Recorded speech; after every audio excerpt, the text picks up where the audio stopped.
नमस्कार फ्रेंड्स, मैं प्रेम कुमार एक बार फिर से आप सभी का स्वागत करता हूं हमारे यूट्यूब चैनल पर। फ्रेंड्स, आज अपन कुछ प्रश्न हल करेंगे जो है हमारे एक चैप्टर लगता है धातुएं या पदार्थ विज्ञान। ये जो चैप्टर है अपने ईएन फर्स्ट ईयर और मैकेनिक डीजल दोनों में कॉमन चैप्टर है जो लगता है। तो आज अपन इसके क्वेश्चन हल करते हैं। चलिए शुरुआत करते हैं। पहला क्वेश्चन जो हमारा है वो है, इनमें से अधातु कौन सी है। हमें चार ऑप्शन दिए गए, चार ऑप्शनों में हमें पूछा गया है कि इनमें से कौन सा ऑप्शन है जो अधातु को दर्शाता है। तो जैसे अपन बात करें, पारा, दूसरा है ग्रेफाइट, तीसरा है पित्तल और चौथा है लोहा। ठीक है, तो पारा, पित्तल और लोहा तीनों ही क्या है, धातु को प्रदर्शित करती है या क्या है, धातु है। और हमारा जो आंसर होगा वो होगा बी, ग्रेफाइट। ग्रेफाइट एक क्या है, अधातु है। नेक्स्ट क्वेश्चन हमारा है, इनमें से किस धातु में प्रमुख सामग्री के रूप में लोहा होता है। हमें बताना है कि नीचे दिए गए चार ऑप्शनों में से ऐसी कौन सा ऑप्शन हमारा सही है जिसमें प्रमुख रूप से लोहा पाया जाता है।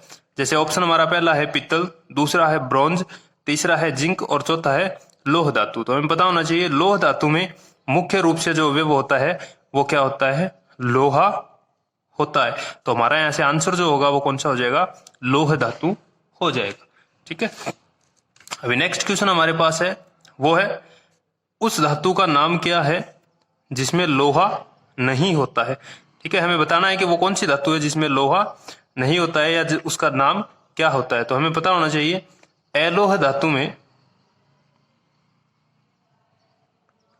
धातु में लोहा नहीं पाया जाता है और लोह धातु का जो मुख्य अवयव होता है वो क्या होता है, लोहा होता है। तो हमें पूछा गया जिसमें लोहा नहीं होता है, तो हमारा जो आंसर होगा वो होगा बी, नॉन फेरस मेटल या अलोह धातु।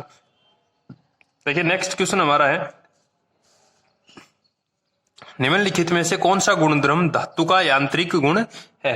हमें चारों ऑप्शनों में बताना है कि धातु का जो यांत्रिक गुण है वो कौन सा है। तो अपन इसमें बात करें तो पहला ऑप्शन हमारे पास है गलनीयता, दूसरा है तन्यता, तीसरा है संक्षारण और चौथा है संरचना। तो हमें बताना है कौन सा गुणधर्म धातु का यांत्रिक गुण है। तो अपनी यांत्रिक गुण की बात करें तो इसमें जो हमारा आंसर होगा वो तन्यता हो जाएगा। तन्यता एक क्या है, धातु का यांत्रिक गुण है। और बाकी जो तीन है हमारे पास, गलनीयता, संक्षारण और संरचना, ये तीनों के तीनों भौतिक गुण है। नेक्स्ट क्वेश्चन अब हमारे पास है, इनमें से भंगुर धातु कौन सी है। भंगुर धातु बतानी है हमें कौन सी है।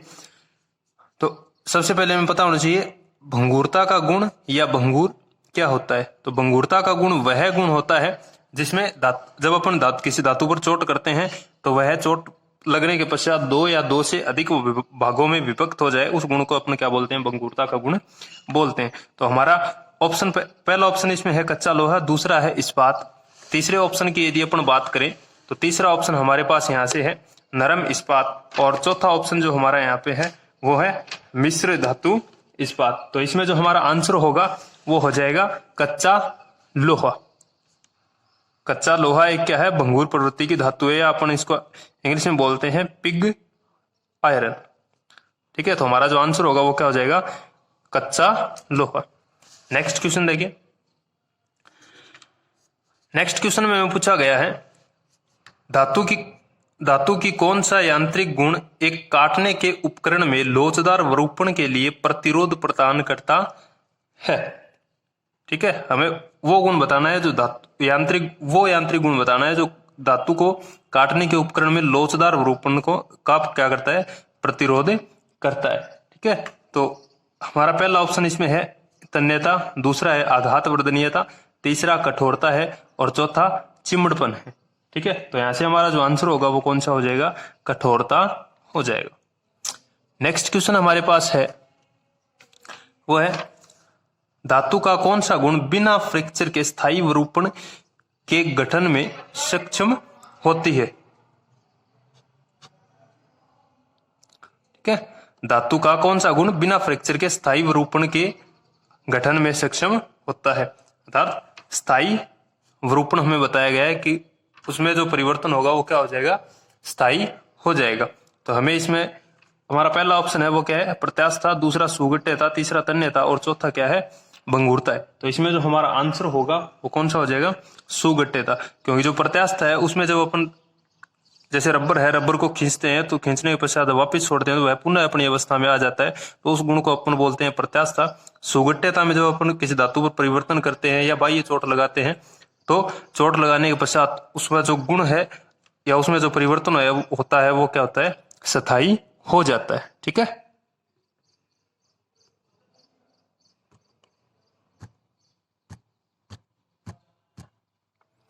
नेक्स्ट क्वेश्चन देखिए। अब नेक्स्ट क्वेश्चन में बताया गया धातु का कौन सा गुण बल लगाने पर विरूपित तथा बल हटाने पर वापस अपनी पूर्व अवस्था में आने की क्षमता रखता है। अर्थात हमें बताना है कि धातु का ऐसा कौन सा गुण है जो बल लगाने के बाद जब अपना बल वापस हटाते हैं तो वह अपनी पूर्व अवस्था में वापस आ जाता है। तो हमारे जो ऑप्शन है, पहला ऑप्शन हमारा है आघात वर्धनीयता, दूसरा है दृढ़ता, तीसरा है प्रत्यास्थता और चौथा है सुगठ्यता। तो यहां से जो हमारा आंसर होगा वो क्या हो जाएगा, प्रत्यास्थता हो जाएगा। प्रत्यास्था हमारा यहाँ से आंसर हो जाएगा, सी ऑप्शन हमारा क्या हो जाएगा यहाँ से। नेक्स्ट क्वेश्चन हमारा है इनमें से धातु का कौन सा गुण है जिससे धातु को गर्म करने पर वह पिघल जाती है। तो हमें बताना है कि धातु का ऐसा कौन सा गुण है जो गर्म करने पर धातु पिघल जाती है। ठीक है, तो इसमें हमारे पास है चालकता, दूसरा ऑप्शन आघात वर्धनीयता, तीसरा है गलनीयता और चौथा क्या है, दृढ़ता। ठीक है, तो गलनीयता हमारा क्या हो जाएगा, ऐसे सही हो जाएगा। अर्थात जब अपन धातु को गर्म करते हैं तो वह पिघल जाती है, वो गुण होता है, उसे अपन क्या बोलते हैं, गलनीयता बोलते हैं। ठीक है, अभी नेक्स्ट क्वेश्चन देखिए। हमें पूछा गया है इनमें से किस मिश्र धातु का उपयोग विद्युत बल्ब के फिलामेंट में किया जाता है। अर्थात हमें बताना है कि विद्युत बल्ब के फिलामेंट में किस धातु का उपयोग किया जाता है, या विद्युत बल्ब का फिलामेंट है वो किस धातु का बना होता है। तो यहां से जो हमारा आंसर होगा वो हो जाएगा टंगस्टन। ठीक है, टंगस्टन धातु का विद्युत बल्ब का फिलामेंट बना होता है। नेक्स्ट क्वेश्चन हमें पूछा गया है पित्तल में कौन कौन सी मिश्र धातुएं होती है। ठीक है, हमें ऑप्शन दिया गया है, पहला तांबा और एल्यूमिनियम, दूसरा ऑप्शन हमें दिया गया तांबा और सीसा, तीसरा है तांबा और जस्ता और चौथा ऑप्शन हमारे पास है तांबा और टिन। ठीक है, और हमें बताना है कि पित्तल में कौन कौन सी धातुएं मिश्रित होती है, मिश्र धातुएं कौन कौन सी होती है। तो हमारा जो ऑप्शन होगा वो कौन सा सही होगा, सी ऑप्शन हो जाएगा, तांबा और जस्ता। नेक्स्ट क्वेश्चन देखिए। नेक्स्ट क्वेश्चन हमारा है यहाँ से है इनमें से कौन सा डलवा लोहे की वेल्डिंग नहीं की जा सकती। डलवा लोहे के 4 प्रकार हमें यहाँ पे दिए गए हैं। ठीक है, और हमें इनमें से बताना है कि वो कौन सा डलवा लोहा है जिस पर वेल्डिंग नहीं की जा सकती है। ठीक है, तो पहला हमारा है ग्रे कास्ट आयरन या दूसरा डलवा लोहा, दूसरा व्हाइट कास्ट आयरन या सफेद डलवा लोहा, तीसरा है मेलेबल कास्ट आयरन पिटवा डलवा लोहा और चौथा है नोडुलर कास्ट आयरन गांठदार डलवा लोहा। तो यहाँ से हमारा जो आंसर होगा वो बी ऑप्शन हमारा क्या होगा, सही होगा। जो सफेद डलवा लोहा होता है उस पर वेल्डिंग नहीं की जा सकती। नेक्स्ट क्वेश्चन देखिए। नेक्स्ट क्वेश्चन में पूछा गया है इनमें से किस धातु को फोर्ज्ड नहीं किया जा सकता है। 4 ऑप्शनों में दिए गए हैं और 4 ऑप्शनों में से हमें बताना है कि कौन सी धातु है जिसको फोर्ज्ड नहीं किया जा सकता है। तो ऑप्शन देखिए, पहला ऑप्शन हमारे पास है मिश्र धातु इस्पात, दूसरा है हल्के स्टील, तीसरा इस्पात है और चौथा क्या है, डलवा है, लोहा। ठीक है, और तो इसमें हमारा जो आंसर होगा वो हो जाएगा डलवा लोहा। डलवा लोहा क्या होता है, भंगुर प्रवृत्ति का होता है, इसके लिए इसको फोर्ज्ड नहीं किया जा सकता है। नेक्स्ट क्वेश्चन में पूछा गया मशीनरी भागों की ढलाई बनाने के लिए किस धातु का व्यापक रूप से उपयोग किया जाता है। ठीक है, मशीनरी भागों की ढलाई करने के लिए किस धातु का उपयोग अधिकतर किया जाता है। हमारे पास ऑप्शन है दूसरा डलवा लोहा, सफेद डलवा लोहा, पिटवा डलवा लोहा और चौथा ऑप्शन हमारे पास है लोहा। तो हमारा जो आंसर होगा वो हो जाएगा यहाँ से दूसरा डलवा लोहा या ग्रे कास्ट आयरन। और ग्रे कास्ट आयरन का मशीनी भागों की ढलाई में सबसे ज्यादा उपयोग किया जाता है। देखिए नेक्स्ट क्वेश्चन हमारे पास है लोहे एसक से पिग आयरन बनाने के लिए किस भट्टी का उपयोग किया जाता है। पिग आयरन या कच्चा लोहा। कच्चा लोहा प्राप्त करने के लिए हमें या हमारे द्वारा किस भट्टी का उपयोग किया जाता है? तो सबसे पहले हमारे पास जो लोह अयस्क है उनको अपन वात्या भट्टी में ब्लास्ट फर्नेस में डालते हैं, जिससे हमें क्या होता है, कच्चा लोहा प्राप्त होता है। तो पहला ऑप्शन हमारा है हल्के स्टील, दूसरा है इलेक्ट्रिक भट्टी, तीसरा है ब्लास्ट फर्नेस या वात्या भट्टी, और चौथा है क्यूपोला। तो यहां से हमारा जो आंसर होगा वो हो जाएगा ब्लास्ट फर्नेस। ठीक है, नेक्स्ट क्वेश्चन अब है डलवा लोहा बनाने के लिए किस भट्टी का उपयोग किया जाता है? ठीक है, डलवा लोहा बनाने के लिए किस भट्टी का उपयोग किया जाता है? तो यहां से हमारा जो आंसर होगा वो होगा क्यूपोला भट्टी। क्यूपोला का अपन उपयोग करते हैं डलवा लोहा बनाने के लिए। ठीक है, अभी नेक्स्ट क्वेश्चन हमारे पास है निम्न कार्बन स्टील का दूसरा नाम, निम्न कार्बन स्टील का दूसरा नाम क्या होता है? ठीक है, चलिए ऑप्शन देखते हैं। इसमें हमारे पास ऑप्शन है, पहला ऑप्शन है कम मिश्र धातु इस्पात, दूसरा है उच्च मिश्र धातु इस्पात, तीसरा है उच्च गति इस्पात, और चौथा है हल्के स्टील। तो यहां से जो हमारा आंसर होगा वो आंसर हो जाएगा माइल्ड स्टील या हल्के स्टील। तो देखिए नेक्स्ट क्वेश्चन करते हैं। मध्यम कार्बन स्टील में कार्बन की प्रतिशत मात्रा या कार्बन का प्रतिशत कितना होता है? हमें बताना है मध्यम कार्बन इस्पात। ठीक है, मध्यम कार्बन इस्पात में जो प्रतिशत मात्रा होती है वो 0.3 से 0.6% के मध्य कार्बन की मात्रा पाई जाती है। वे ऑप्शन देखते हैं। देखिए पहले ऑप्शन में है हमारे पास 0.05 से 0.15, दूसरा है 0.15 से 0.25, तीसरा ऑप्शन है 0.25 से 0.5, और चौथा ऑप्शन है उसमें दिया गया 0.5 से 1.5। तो 0.3 से 0.6 के मध्य इसकी मात्रा पाई जाती है कार्बन की। लेकिन हमें ऑप्शन के आधार पर जब अपन इसको देखें तो ऑप्शन के आधार पर हमारा जो आंसर होगा वो क्या हो जाएगा, सी हो जाएगा। 0.25 से 0.5 के मध्य मध्यम कार्बन स्टील में कार्बन की मात्रा पाई जाती है। ठीक है, नेक्स्ट क्वेश्चन की यदि अपन बात करें तो हमें पूछा गया निम्न कार्बन स्टील में कार्बन प्रतिशत कितना पाया जाता है? निम्न कार्बन स्टील में कार्बन प्रतिशत हमें बुक में बताया जाता है कि 0.25% तक पाया जाता है। लेकिन यहाँ पे हमें ऑप्शन दिया गया है 0.02 से 0.03, 0.15 से 0.25%, 0.25 से 0.50% तक, और 0.50% से 1.5 या 1.50% तक। तो हमारा जो बुक में हमें दिया गया है वो दिया गया है 0.25% तक कार्बन की मात्रा निम्न कार्बन स्टील में पाई जाती है। तो यहाँ से हमारा जो आंसर सही होगा वो हो जाएगा बी, 0.15 से 0.25% तक पाया जाता है। ठीक है, नेक्स्ट क्वेश्चन में पूछा गया है उच्च कार्बन स्टील में कार्बन प्रतिशत कितना होता है?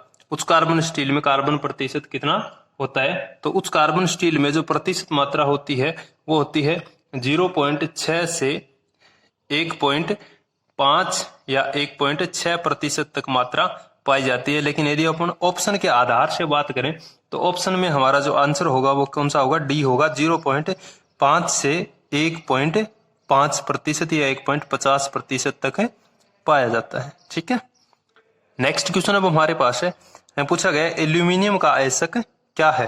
हमें पता होना चाहिए एल्यूमिनियम का एक अयस्क है उसका नाम है बॉक्साइट।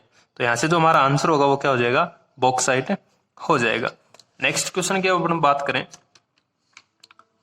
तो हमें पूछा गया है धातु का वह गुण जिससे धातु को बिना टूटे तार के रूप में खींचा जा सकता है। अर्थात धातु में वो कौन सा गुण है जिसके द्वारा अपन धातु को बिना टूटे हुए तारों के रूप में परिवर्तित कर देते हैं?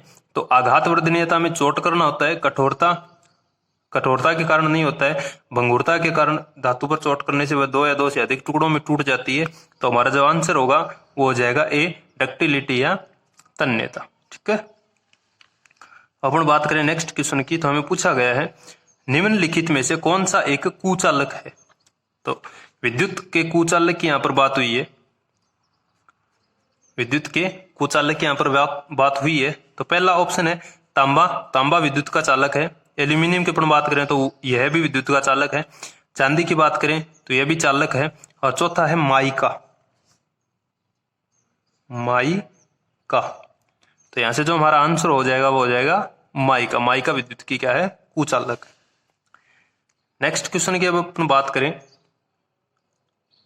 इसमें पूछा गया है विद्युत केबल और नियंत्रण तारों के लिए इंसुलेटर के रूप में किस रबर का उपयोग किया जाता है।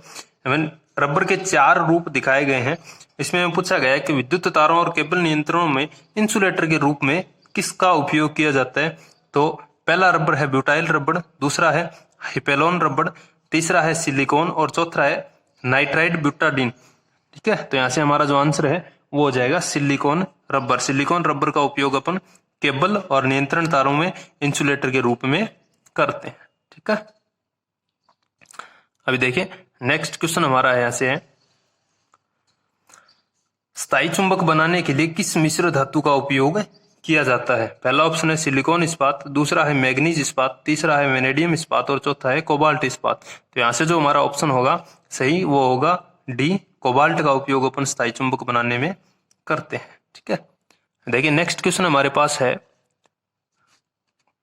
इनमें से किस कुचालक का उपयोग ओवरहेड लाइनों में किया जाता है, या सिरोपरी जो लाइन होती है उसमें किस कुचालक का उपयोग किया जाता है। तो हमारे पास जो ऑप्शन है वो है, पहला ऑप्शन हमारे पास यहां से है माइका, दूसरा है रबर, तीसरा है पीवीसी और चौथा जो ऑप्शन हमारे पास है वो है पोर्सिलिन। तो ओवरहेड लाइनों की अपन बात करें, ओवरहेड लाइन या सिरोपरी लाइनों की अपन बात करें तो उनमें उपयोग किया जाता है पोर्सिलिन का। ठीक है, अभी नेक्स्ट क्वेश्चन की अपन बात करें यहां से, तो नेक्स्ट क्वेश्चन में पूछा गया स्विच बनाने के लिए किस कुचालक सामग्री का उपयोग किया जाता है, या घरों में अपन जो स्विच उपयोग करते हैं उसको बनाने के लिए किस चीज का उपयोग या किस कुचालक सामग्री का उपयोग किया जाता है। तो वो होती है हमारी बेकेलाइट। बेकेलाइट का उपयोग अपन क्या करते हैं, स्विच बनाने के लिए करते हैं। नेक्स्ट क्वेश्चन हमारे पास है, प्रतिरोधक का वह गुण जो उच्च वोल्टेज के आने पर टूट जाना चाहिए या पंचर हो जाना चाहिए। अर्थात जब अधिक वोल्टेज हमारे घरों में या जहां पर हमने कनेक्शन लिया हुआ है विद्युत का, वहां पर उच्च वोल्टेज आती है तो आगे जो उपकरण लगे हुए हैं उनको खराब होने का खतरा रहता है। इसलिए बीच में जो लगाया जाता है एक प्रतिरोधक, तो उसका वो कौन सा है जिससे अधिक वोल्टेज आने पर उसका गुण होता है टूटने का या पंचर होने का, जो अधिक वोल्टेज से हमारे उपकरणों को क्या करता है, सुरक्षित करता है। ठीक है, तो यहां से हमारा जो आंसर होगा वो हो जाएगा डाई इलेक्ट्रिक स्ट्रेंथ या परावैद्युत। ठीक है, नेक्स्ट क्वेश्चन हमारा है, किस मिश्र इस्पात का उपयोग कीमती उपकरण बनाने के लिए किया जाता है। तो हमें बताना है, पहला ऑप्शन हमारा है सिलिकॉन इस्पात, दूसरा है मैग्नीज इस्पात, तीसरा है इनवार इस्पात और चौथा जो है वो है वेनेडियम इस्पात। ठीक है, तो हमें बताना है किस मिश्र इस्पात का उपयोग कीमती उपकरण बनाने के लिए किया जाता है। तो हमारा यहाँ से जो आंसर होगा वो हो जाएगा इनवार। इनवार धातु का उपयोग अपन कीमती उपकरण बनाने में करते हैं। नेक्स्ट क्वेश्चन हमारा है, हमें पूछा गया रेती और कोल्ड छेनी बनाने के लिए किस स्टील का उपयोग किया जाता है। रेती फाइल और कोल्ड छेनी बनाने के लिए या चिजल अपन बात करें, चिजल बनाने के लिए किस स्टील का उपयोग किया जाता है। तो पहला ऑप्शन हमारे पास है निम्न कार्बन इस्पात या निम्न कार्बन स्टील, दूसरा हमारा ऑप्शन यहाँ से है मध्यम कार्बन स्टील, तीसरा उच्च कार्बन स्टील और चौथा यहाँ से है स्टेनलेस स्टील। तो यहाँ से जो हमारा आंसर होगा वो हो जाएगा बी, मध्यम कार्बन इस्पात या मध्यम कार्बन स्टील का उपयोग अपन रेती और छेनी बनाने के लिए करते हैं। ठीक है फ्रेंड्स, आज के लिए हमारा जो चैप्टर था पदार्थ विज्ञान या धातुएं, इसके क्वेश्चंस आज अपने किए हैं। तो आज के लिए इतना ही, मिलते हैं नेक्स्ट वीडियो में, तब तक के लिए धन्यवाद।